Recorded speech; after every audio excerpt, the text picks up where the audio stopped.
Coming direct from the 404, 678, and 770 area codes. It's entertainment, details, and more right here on the Exquisite Sounds Podcast with your host, DJ and entertainment virtuoso, DJ Toryn L. Yo, what's going on, everybody? It's another day here. And listen, we are here at the Exquisite Sound Podcast. It's your host, none other than myself, DJ Toryn L. And like I always like to say, man, y'all can just call me Toryn. So it gives me a lot of pleasure today. We got something different for you today. As you guys know, as he said, as we was kind of talking before, I like to kind of provide a little bit of value to my folks. And I'll be honest, and I'll be transparent. I've been married for almost 12 years, but I had no contact pretty much with the person or with the type of person that we are going to get ready to talk to when I got married. Literally, my wife said, hey, somebody from the church is, going to handle it. I said, bet. And that's it. I'll get into that story a little later because it was actually pretty funny. And I think I may even try to bring in the audio because I do have it from our ceremony of a really funny moment that happened.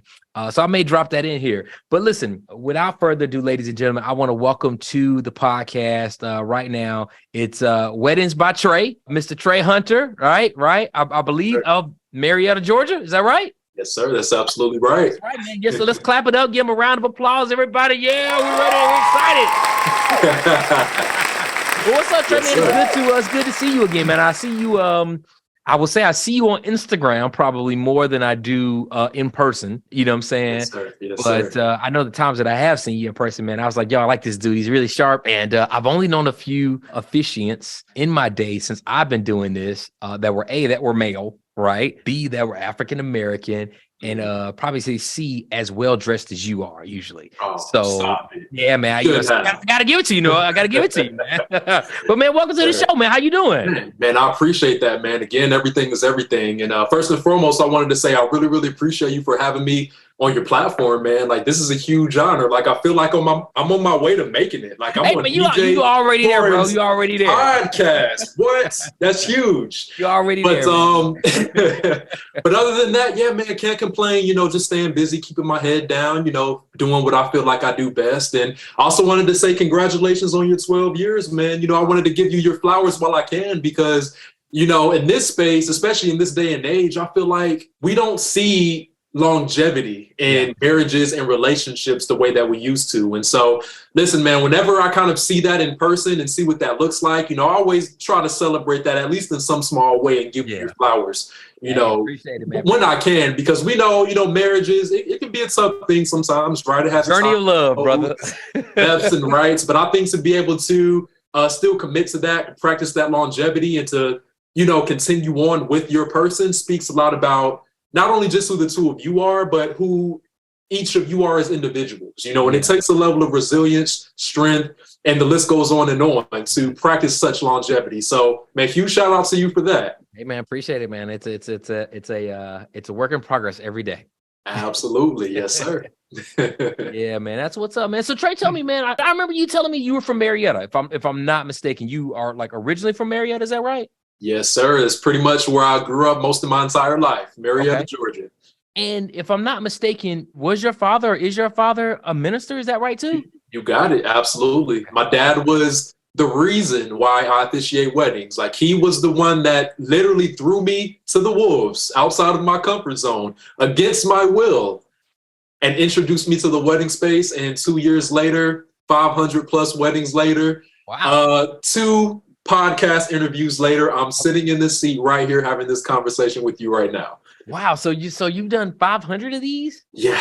Things ramped up pretty quickly. I will say a large part of it was timing. Okay. Yeah, COVID, quick story if you wouldn't mind. Yeah, no, go shoot, man. I was just about to say, man, so tell me, like, how'd you get thrust into it, man? Like, how does that work? Absolutely. So kind of like you mentioned before, my dad, he's an ordained minister and wedding officiant as well.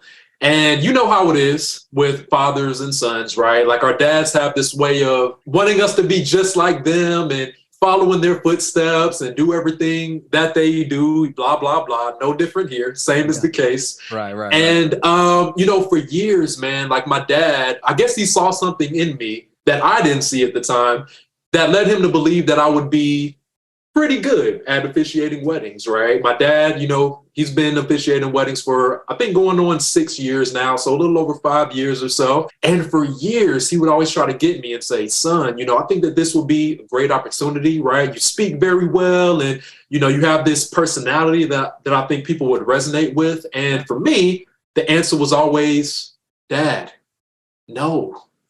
Like, I don't want to do this, right? Like, I had hardly ever been to weddings before. I might have been to 2 weddings in my entire life up until that point. Yeah. One of them was my big sister's wedding, and I couldn't even tell you the other person's wedding that I've been. Oh, it was my mom's. See,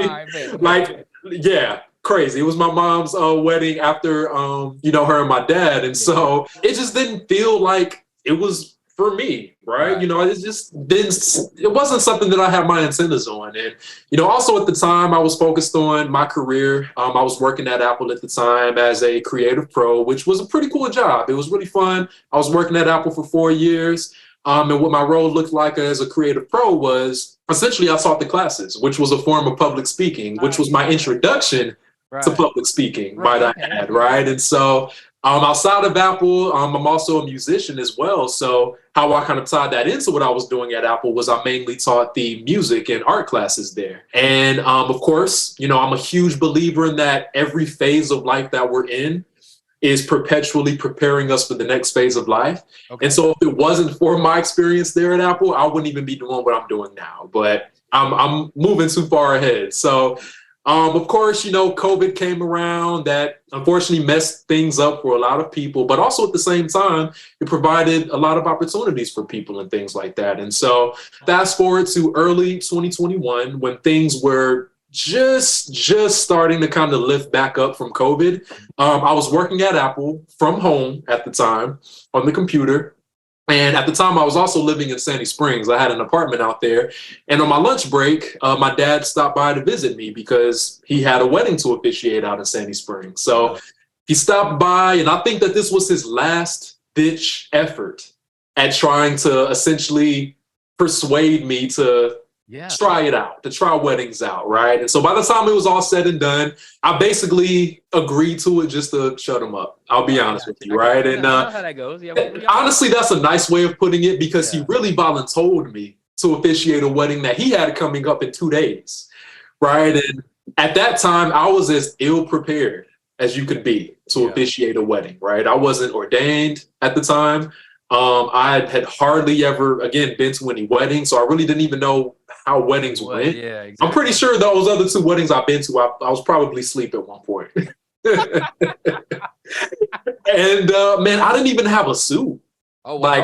Okay. Yeah, so that was really getting thrown to the wolves, right? And this was on a Friday. The wedding was on a Sunday. Okay. So I just had 4 hours to get it together. Man, I had to get it together in like less than 2 days, right? So I needed to figure some things out and quickly. And here's the power of divine timing and alignment, right? And so, we go to this church in Austell. It's called Faith Christian Center. But at the time, church was still closed down. And so I'm figuring out, okay, like how can I, make myself legitimate and get ordained in this short time frame so that way I can, still make this official for the couple. Well, I found out, luckily, because we live in such an amazing time, I was able to, at the time, get ordained online since our church was closed. And I was like, okay, that's one thing checked off the list. So at least we're official. At least we can officiate the wedding now. Now I need to figure out how to get this suit situation in order. So Saturday comes around, and I'll be honest with you, Toryn, I had every intent to make it to the suit store and go get a suit that day. Yeah. And I'm not going to lie to you, man. 1 o'clock turns into 2 o'clock. 2 o'clock turns into 3 o'clock. Next thing I know, it's like 6 o'clock. The store's closed at this point. I'm freaking out. I don't know where the time went. I guess I was procrastinating. I don't know. But divine timing. So I have a best friend. His name is Jeremy. That's my guy. We met at Apple. Okay. And he calls me out of nowhere Saturday evening at around 6 o'clock. And he calls me and he says, "Hey, Trey, I'm in your neighborhood around Sandy Springs, man. I just left Plato's Closet. I dumped off a whole bunch of clothes just now, but they don't take suits. Do you by chance need a suit for anything?" Oh, wow. I didn't tell him that we're doing any weddings or anything like that. It was just divine timing, right? So I'm like, definitely, yes. pull up, drop it off. Right. Okay, all right, bet. All right. Yeah, man. So he showed up with the suit. I tried it on. Perfect fit. Man. So I was in the game. Okay, so all right, boom. So we got you there. So dad comes in, hey, I need you here on Sunday, ready to officiate. You like myself, grab your online certification to be ordained. I just want to throw out there that I as well am Go ahead. ordained. Yes, sir. Officiant Toryn, Minister Toryn, let's go. If you need me, throw me in, coach. Throw me in. Come on now. Okay. So you went to go do the wedding. This was your first one. Yes, sir. How'd it go? So fast forward to that Sunday evening, right? I'm panicking. All right. This was, again, still the tail end of the pandemic. So it was at their house in their living room. Okay. In Powder Springs. So, of course, the whole time I'm driving there, my heart's beating out of my chest. You know, of course, I'm having all of these sort of self-defeating thoughts to a degree. Right. Like, man, a little self-doubt. Yeah. I got self-doubt. Thank you. What if I mess up these people's weddings, right? What if they remember this forever, this, that, and the other? And I remember pulling up to their house and I called my dad. I'm like, Dad, why did you do this? And I missed the detail, by the way. His plan was to tell the couple that he was basically calling out sick, quote unquote, and that his son is going to fill in for him. So that was the cover story. He was sick. His son was going to fill in for him. He positioned me as this professional that knew what he was doing. No. Yeah. Little did they know they were my first ever couple that I was ever marrying. But they had this expectation that, oh, yeah, he's the minister's son. You know, he's just as good. You know what's going on. Yeah, exactly. Yeah. I mean, I would think that. But yeah, I got you. Yes, sir. So I pull up to their house. I call my dad. Dad, why did you do this to me? What if I mess up these people's weddings? What do I say?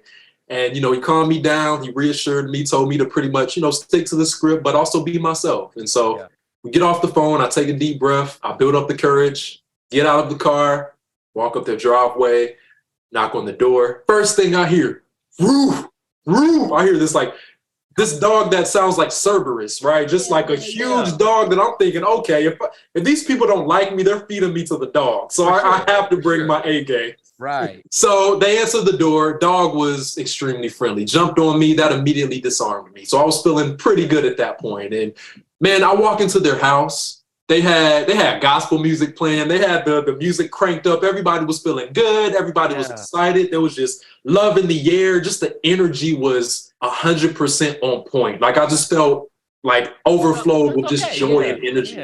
Yeah, man. And from that point on, everything was easy. Yeah. So they were finishing getting dressed. We got started. The experience was beautiful. And by the time it was all said and done, I stood there thinking to myself, wow, that was life-changing right there. Yeah. You know what I mean? Like just being a part of that experience for those couples, arguably one of the biggest day of their life, other than their children being born, like playing a central role in that felt so good in the moment. So after that, man, I got back in my car, called my dad back. Dad, thank you so much. Thank you for teaching me to believe in myself and throwing me outside of my comfort zone. That's dope, though, man. That's dope. All right. So, okay. All right. So that's your first. That's a pretty good story, man. That's a pretty good story. So, so let me jump into it then, right? So, you know, I always kind of like to kind of say like, hey, you know, get some backstory, get some information on the folks we have on the show. I love the story there, right? It does take me right into, and I think you kind of lead, you know, you're kind of leading me there with like, hey, you know, being a part of their day. That's one of the things I kind of tell people, like when people ask me about like, hey man, you've been doing this for a while, like how do you continue to do it? And I'm like, hey, well, listen, you know, there is no better feeling than like 4, 5, 6, 7 years down the line and somebody like walks up to you in Publix and is like, yo, hey, you know, you were part of our day. Like we'll forever have that. You know what I mean? Absolutely. And, you know, I didn't work at Apple, but I mean, I've definitely worked corporate and like you can write a program for somebody. They never know who the developer is, man. They, you know, it doesn't matter. You know what I'm saying? It doesn't have the same effect on them. But if you are part of their day, that they're literally in their house, gonna walk by pictures or video or whatever every day, like you made it. You know what I'm saying? Like you're a part of their fabric, man. And that's really great. Now, let me ask this, because you've done a lot of them. You've done a lot of them, right? And in a pretty short time frame, right? Honestly. Yes, sir. So my first question is this, right? How do you continue to improve that skill? Because, I mean, you know, obviously doing that many, you're seeing a lot of different couples, right? So, I mean, now I've got all these questions going, but like you're seeing a lot of different couples come together. And I think during COVID, especially during COVID, we saw, you know, you saw so much movement, you know, Absolutely. you saw so much movement and you saw so many people like, you know, wanting to join together and things like that. But just how do you continue to improve just on your skills as being like an officiant? Like, then what's next?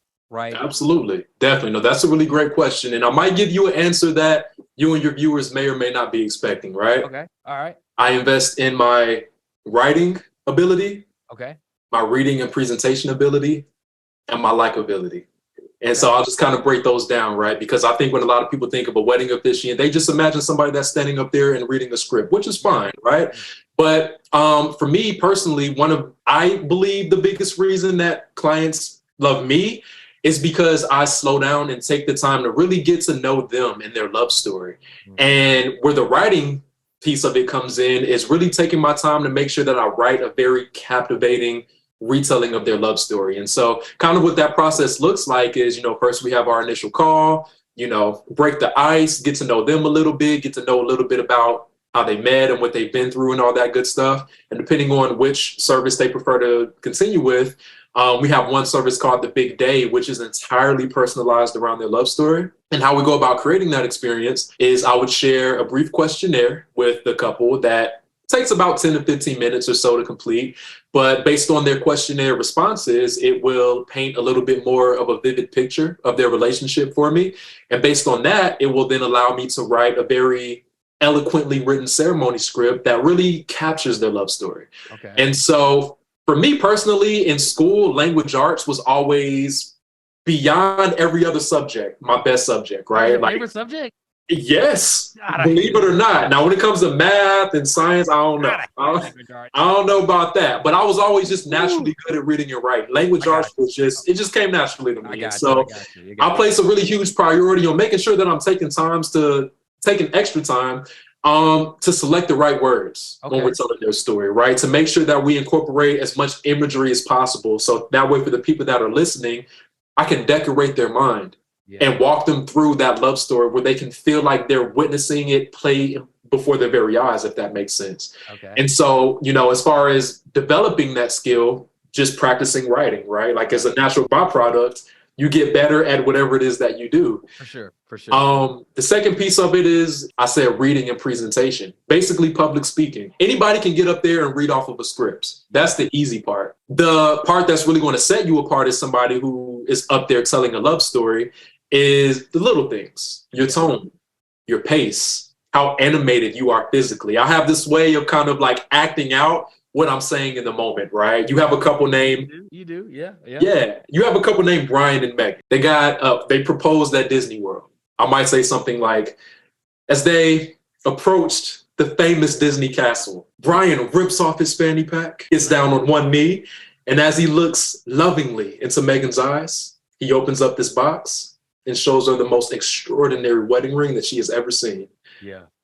And you're seeing it. You're not just hearing it, but you're seeing it, right? You develop a visual. Exactly. Yeah. Absolutely. Yes, sir. And then the third piece of it for me is, I said, likability or personality, right? Because at the end of the day, for a wedding officiant, people are buying into you, right? Your personality. And so I think that that's something that's very much worth investing in, because people could just go with somebody that's going to get up there and read off of a script, or they can go with somebody that really resonates with who they are as people and really do a much better job of reflecting the spirit of not only their story, but who they are as people. And that's one of my biggest priorities. All right. So let me ask you this question, right? And there's no right or wrong here. And obviously, and I think you're a great person to answer this question because, you know, your father is a minister, right? So just from your perspective, and I know there's no right or wrong here. This day and age, right? What do you think is actually better? Like, do you think it's better to have the minister from your church or a minister from your church, right? Mm-hmm. Or do you think it's better to go out and find, like, you know, an ordained officiant like you, absolutely, to do the ceremony? Yes, sir. Let me tell you why I'm asking that. Yeah, let me tell you why I'm asking that, right? So, like, I've heard stories of like I go to a bigger church. It's part of a bigger chain of churches, right? And I know if we were to get married there, we would just get kind of assigned somebody. Like, hey, Tommy's gonna do your ceremony, but Tommy don't know me. You know what I mean? Yes, sir. But like, what do you think makes more sense?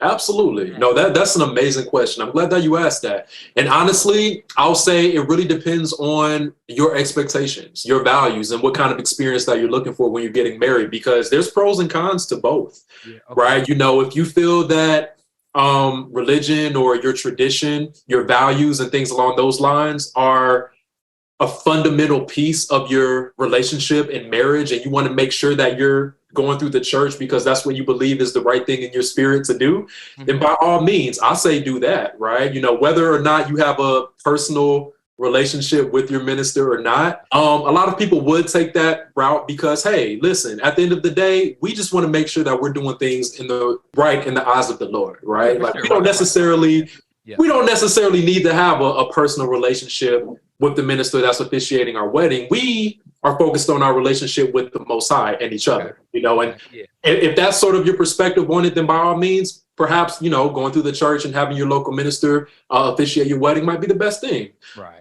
Whereas perhaps maybe you're leaning more on the side of, you know, that's important, right? And maybe we want to look for an officiant who also shares those same values, but also at the same time, we want somebody who we can have a connection with, somebody who we can share our love story with, somebody who aligns with not only our values, but also just from a personality, from an energy standpoint, right? Like they resonate with who we are as people, kind of like I said a little bit earlier. And so, you know, with that being said, again, there's pros and cons. Right. And I think it just kind of depends on what kind of experience that you're looking for, because I'm sure we can both agree that the officiant that you choose is probably one of the most important decisions that you make in the entire wedding ceremony process. So it is, right? And so that's what kind of led me to that question, because like, again, I mean, you know, I've done a lot of weddings since I've been doing this, right? You know, we're just running sound, right? But sometimes I just think to myself, you know, I'll look at the officiant or the minister and I'm just like, you don't really know this couple. Like, and I get it. I'm not on either side here. You know, but I'm just like, you don't really know this couple. Like, you probably know their parents, you know what I'm saying? And you might have known her when she was a little girl, you know what I mean? Or you might have known him when he was a little boy, or, you know, whatever the scenario is, but you don't really know them like now, you know? So like, I mean, it always feels like it's like the older, you know, kind of from the church, you know what I'm saying? Kind of like, and it's like, they're fumbling over the name, and it's just like, yes, sir. You know what I mean? I'll put it to you like this. How I see myself is kind of like the perfect middle ground of having like your minister at the church, because we give praise where praise is due around here. We're huge on that, right? So, you know, and, you know, quick little footnote, right? Like, I work with couples of all backgrounds, Christian, Muslim. I've done, you know, completely secular weddings for couples that just wanted to focus on their story. But in this household, right, like, we're God-fearing. So I like to kind of look at myself as a mix between that, but also like having a really good friend or family member officiate your wedding, and really kind of blending those two elements together, right? Because the minister that officiates the wedding, they know what they're doing. They might not know you that well, but they know what they're doing. They do this. But on the other side of the same coin, you know, the benefit of having somebody close to you, like a friend or a family member, is that they love they know your story and they can speak to that. But the flip side is they might not be great at public speaking, right? And so I kind of position myself as the best of both worlds, right? Somebody who has done this before, that is rooted in values and principles and has experience, but also at the same time, takes time to be your friend, get to know you, check in on you, you know, reflect your love story and show you off on your wedding day. No, I like that. I think our officiant was cool. He's a great guy. You know what I'm saying? But I think if I were to do it now, I think I would be more drawn to exactly what you're saying. Like, I'd rather you tell, you know, me and Julia or whoever's, you know, love story. Yes, sir. And kind of talk about that, or just kind of, you know, bring us into the equation there. But let me ask you this, man. So obviously, you know, I would say you're probably pretty easy to find, right? I haven't looked for an officiant, but I feel like, again, I don't see a lot. I mean, I see different ones, but when we're just looking for officiants, I don't know. Are there a lot of officiants like running around out here? Is it like, you know? Oh yes. What's the situation? So you know, I'll be honest with you, man. You know, I think around the time that I entered the wedding space. Whoops, sorry about that. It's all good. I think a lot of people have discovered being a wedding officiant, right? And I think a lot of people sort of saw that as an opportunity to to hustle, to make some money, to do the bare minimum and things along those lines. And to answer your question, yes, I feel like in the past couple of years, you had a flood of people get ordained so they can start making money as a wedding officiant, right? And that's where kind of principles and your intentions come to play. And so, to your question and to your audience, make sure that you take the time to vet your wedding officiant that you go through, that you're looking at, right? Do some background research, because unfortunately, I've heard a lot of horror stories in my time here. I've heard of wedding officiants who scam couples, take money up front and never show up to the wedding. I've heard of wedding officiants who do the absolute bare minimum, right? Don't really talk to the couple that much. They show up, read their little scripts, collect their check and leave, and they run off into the sunset. And I've also heard of wedding officiants that completely treat what they do as nothing more than just an income generating business, to the point to where the second the client reaches out to them, they're just texting them or emailing them prices, how much everything is going to cost, not taking time to know them, to understand what they're looking for. They just basically spout off their prices and services and click my booking link and I'll see you on the wedding day sort of thing. Whereas, you also have people that take this really, really seriously, right? And so I like to think of myself as being on the latter side of things. Right. And so but it's like we tell our clients all the time, or just even in kind of like consultant folks, like with DJs, right? Like you can go to Guitar Center and buy DJ equipment.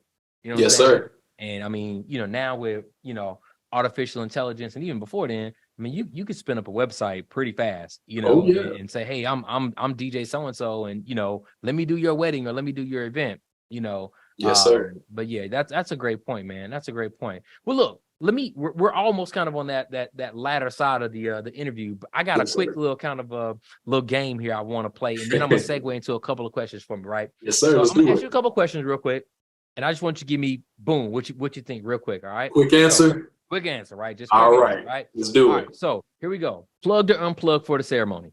Man, unplugged. You want the why, or are we just gonna keep it rolling? We're gonna keep it rolling. Let's keep it rolling. I recommend unplugged for sure. Okay, I bet. So live music or recorded music? Ooh, if money's not an object, live, I'll say, it's a little bit more of an experience, from what I've seen. But nothing wrong with recorded music as well. I think it depends on what you're going for. I bet. Handheld or lapel? Lapel all the way, please. For the love of God, lapel. So remote control car or a wagon for the little ones in the ceremony? Man, come on, we gotta see that remote control Escalade, man. Only not the Escalade. No other way to do I like the it. Unless you're getting married on a farm, then do the wagon. I got you. Wagon's pretty good. All right. So some sort of tradition at the end of the ceremony, or no? Only if it resonates with who the two of you are. Only if it really speaks to your love story and your values. But don't feel forced to include it, just for the sake of having it. Okay. I like it. Man, this has been pretty good. Thank you for coming. I've never actually had an opportunity to talk to like an officiant, here. And so now I have like all these questions, but I know we don't have like that much time. But yes, sir. I have all these questions, right? Yes, sir. Bring me back on, man. Yeah, man. I'm thinking that we may have to do like a part 2. Cause like, yes, sir. I literally I sent all the questions to you, and literally I think we've only probably really gotten through 3.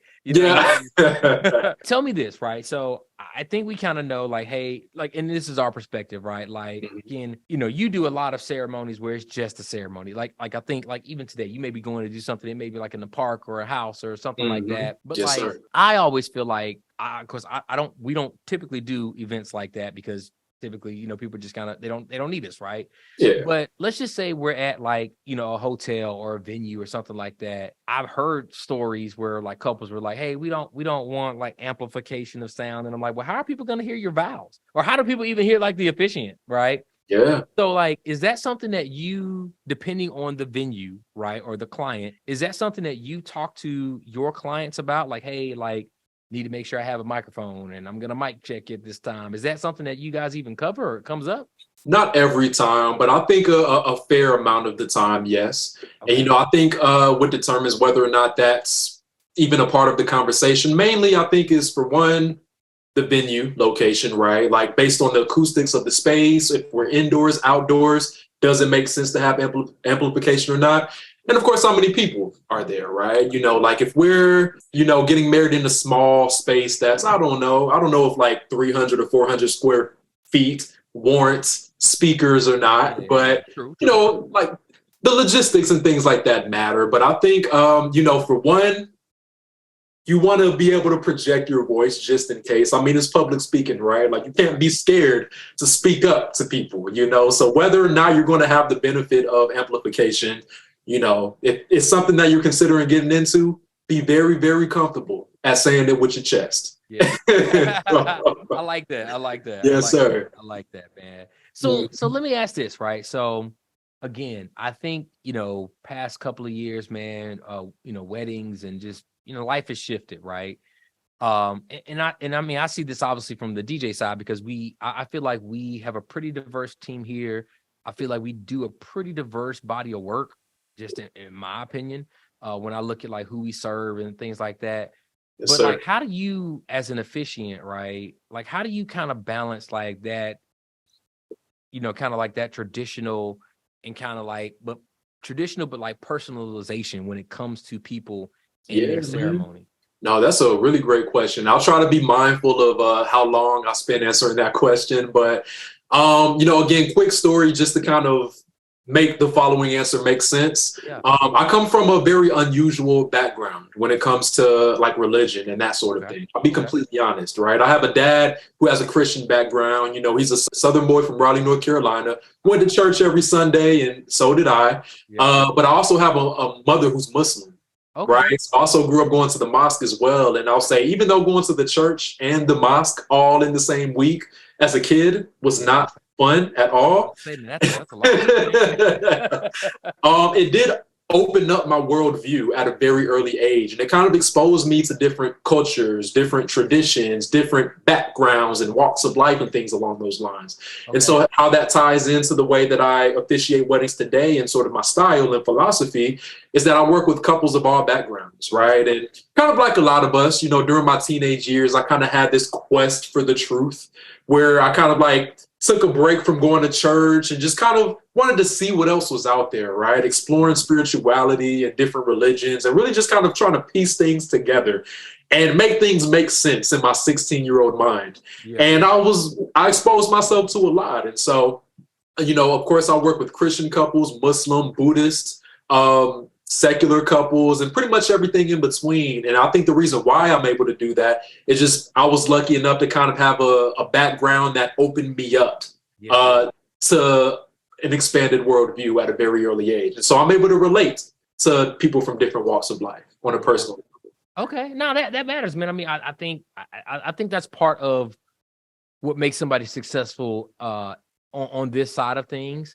And I also think that's also, this is my personal opinion, what makes for good people this day and age. Because, one thing that I'm constantly like reminded of is like, everybody's an individual and everybody wants to be treated as an individual. Nobody wants to be like lumped together. Everybody's different. You know what I'm saying? So like, I think being able to, just kind of be like, hey man, I'm going to take you as you are. You know what I mean? Like, I'm going to just take you as you are. I'm going to deal with you on an individual basis. I'm not going to lump you, together. You know what I mean? So I think that's great, man. And we try to approach our couples like that. I mean, although, we can have 100 African-American weddings, they're not all the same. Cause like there's a different makeup every single one of them. You know what I'm saying? Absolutely. Yes, sir. Whatever, man. So yeah, so that's what's up, man. I get it, man. Well, like I was saying when we first joined, I always try to end with like, hey, like, just throw some couples, just a couple pieces of advice. You know what I mean? Obviously, I feel like you dropped a lot of game here today, man. I mean, honestly, I'm just again, half the notes I had, I'm just like, man, like we didn't even get to them. You know what I'm saying? Yes, sir. Yeah, I know. We'll spin the block. We'll come back. Man, we definitely got to come back to it, man. I just think that like it definitely leads me to kind of say like, if for my advice, I would say, hey, I think as you're looking for an officiant, it kind of definitely goes back to what I always say about a DJ is that to me, your DJ is going to represent you and it's going to represent your, just what you all are kind of presenting to the world. You know what I mean? Absolutely. So like if your DJ takes it there at 7:30 and grandma's still there, well, you hired him, you put him in position to do it. You know what I mean? Absolutely. but you could want that, and that's totally fine. Everybody's different, Yes, sir. But I think you definitely, like you said, man, you gotta vet some folks, and just know who's coming to the ceremony. But man, leave us with something that you would say, or a piece of advice you would kind of give to a couple that was maybe looking for an officiant or something like that. I think best answer is just to kind of reiterate what we touched on a little earlier, man, but just kind of take it a step further, right? Like, not only is it important to sort of vet and do your background research on officiants, ministers, whatever you choose to go with, but make sure that you like them, right? Like, make sure that there's somebody who just, again, resonates with you on a personal level. I would urge couples to really sit down and kind of think about the vibe of the ceremony, how they want that to be. Do they want it to be a little bit more lighthearted? Do they want it a little bit more traditional? And things along those lines. And then find an officiant that embodies exactly how you want your ceremony to be. Because let's be honest, right? If you have a wedding vision for how you want things to go, but you choose an officiant that's pretty much the polar opposite of that, let's say that your wedding ceremony will leave a lot to be desired. Right. And next thing you know, you're rebooking another reception wedding the next year so you can redo it all and have the wedding that you really wanted, right? And nobody wants to have to do that. Because, and I'll end on this too, your officiant, man, they set the stage for your marriage. Now, just because you have a bad officiant doesn't mean that you're going to have a bad marriage, but make no mistake, they definitely set the stage, not only for the wedding ceremony in that day, but for the weeks and years to come. So that's a very important decision. So don't try to skip on it. Gotcha. Yeah, man. No, I got it, man. That makes good sense, man. That makes good sense. Well, look, man, Trey, man, it's been great. Trey has been whisked away to help another amazing couple as they need help with the bat signal's calling. The bat signal. I see it. It's like, yo, here we go. Big wedding ring up there in the sky. It's like, hey, we're ready. We need you over here. Yes, sir. Check it, man. Listen, here's what I want you to do. Before we get out of here, I want you to just tell everybody, just share your information. How can people get a hold of you? Whether it's your website, social, just tell us how we get a hold of you, man. Yes, sir. So that'll be Weddings by Trey, pretty much everywhere. You spell my name, TRE. So that's Weddings by Trey on Instagram, Facebook, LinkedIn, or you can visit www.weddingsbytrey.net. .net, and you can also access all of my socials from there. So I don't know if this is going to appear backwards or not, but hopefully this is my start. It's blurring us out. It's looking like it's getting blurred out. Listen, Weddings by Trey, TRE. Gotcha. Type it into Google, you'll find it. All right, man. That's what's up, man. Well, listen, man, I hope everybody has definitely enjoyed our talk with Trey. I think if anything you get from this interview is like, hey, check them out. Just make sure you like. I think that was so on point. Just make sure you like them. Make sure you resonate with them. Make sure they're going to represent you in the way that you want to be represented. So I think that was absolutely amazing, man. So Trey, hey, I appreciate you taking time out of your schedule. And I know some people can't see Trey in this interview, but he is like dressed appropriately. Like, I mean, he's got on like a blazer, he's got like a flower on his lapel, and I just have on a dusty polo shirt. Oh, man, nah. We know you get suited and booted when it really counts. Hey, when it counts, man, when it counts, Yes, But Trey, again, man, thank you so much, man. When we spin this back to kind of come back for Officiants Part 2, man, we definitely will be giving you a call, man. So I'll be looking forward to it. And again, thank you so much for having me on your show. It was a huge pleasure. Thank you so much. For sure, man. Well, listen, everybody, that's it. We're gonna wrap up today. Again, I'm Toryn with Exquisite Sounds Entertainment. Definitely appreciate y'all tuning in. Want to make sure, again, if you're looking for an officiant, you got questions, you want to check them out. Again, it's Weddings by Trey everywhere. So reach out. And again, if you're looking for Exquisite Sounds, you know where to find us. We're at Exquisite Sounds Ent everywhere. And of course, I'm at DJ Toryn L. You know where to get at me. So y'all be blessed. Thank you for everything. And we'll talk to you later. Peace.